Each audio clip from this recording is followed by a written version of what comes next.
and they tried to kill the next president of the United States. Enough was enough, and I said, let Trumpomania run wild, brother. Let Trumpomania rule again. Let Trumpomania make America great again. Hogan's support immediately after the assassination attempt on Trump has some suggesting that the assassination was fake because Hulk Hogan is a wrestler and wrestling is about staged shows. That's the association they're making.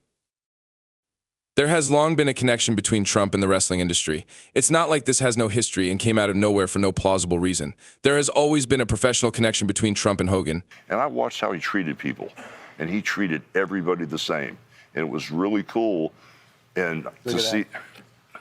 Yeah, there you go. It was really cool to see that this guy hasn't changed a bit.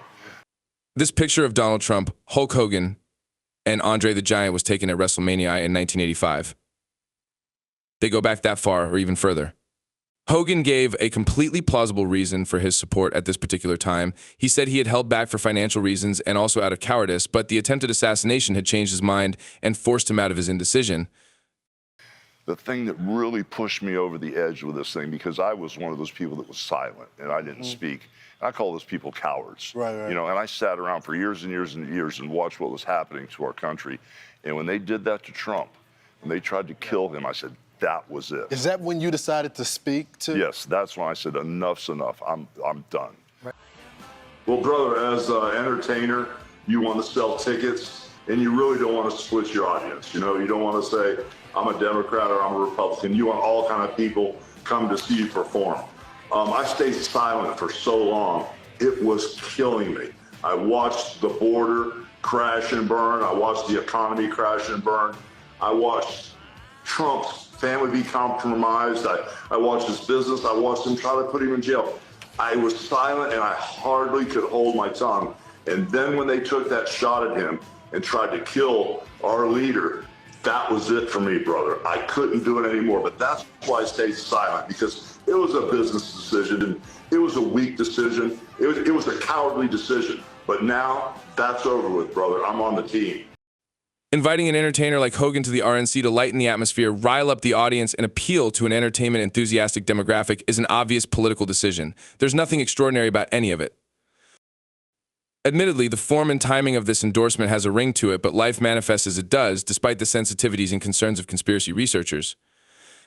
As such, one must be aware that one's own permanent focus on exposing lies and deception distorts one's perspective, and one loses objectivity to some degree. This is a phenomenon well known to police officers and to intelligence officers who are constantly focused on the dark side of life and thus become very suspicious and always on guard. Just like veteran soldiers who jump for cover in the middle of an American street when they hear loud banging noises because their previous environment required them to react instinctively and immediately out of programmed reflexes. However, improbable, curious, and even strange things happen naturally and are not the result of planning, are not an expression of deceit or malicious character. It takes more than flimsy connections to prove a malicious conspiracy. Even if such connections seem suspicious to some, that alone is not enough, and one must always use reason and try to see the rationale in events. There is a great conspiracy in the world that manifests itself in many ways, yes. But as large as it is not everywhere. It is not omnipotent. There is a balance between forces, and one must also realize that hypervigilance or outright paranoia are distorted perceptions fostered by the enemy.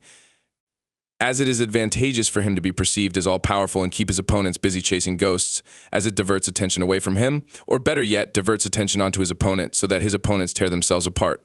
In such cases, in dubio pro reo applies, a principle of law that means that a defendant may not be convicted by the court when doubts remain. No, this is totally symbolic and bad. It's like obvious or something. I kind of have a feeling or whatever. All right, would you bet your life savings on it, your car, your monthly salary, a whole working day? What would you bet on it? How certain are you? Talk is cheap for most. True conviction only shows itself when they put their money where their mouth is. This is the form of responsibility that most understand and adhere to. The dark side's legitimization for censorship is conspiracy ideas can cause harm in the real world. Well, that's not wrong. Ideas can cause harm in the real world, for example, when their hoaxes are exposed, which causes real harm to their empire of lies. But that goes both ways. Slander and suspicion can also harm the good guys, so one has to know with sufficient certainty who the good guys are and who the bad guys are, and whether a suspicion is justified in order to be made public. And if publication is justified, whether it should be in the form of a neutral investigation or a definitive accusation. Most do the latter.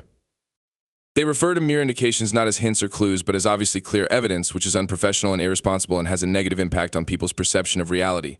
Vigilance is right and important, alienation of sense and reason is not. Many would refrain from slandering their neighbors because the social consequences are often directly perceivable there. The situation is different with public figures, where all inhibitions are often dropped because they seem far away and slander is perceived as having no consequences. But there are indeed consequences. They are just usually slower to manifest themselves. It's a small world, literally. The small world experiment has shown that all humans are 6 or fewer social connections away from each other, and that human society is a small world type network. Darksiders know this. That's why they do everything they can to suppress the seemingly insignificant. They know that the smallest things can have the biggest impact. It is therefore advisable to act with a certain sense of responsibility.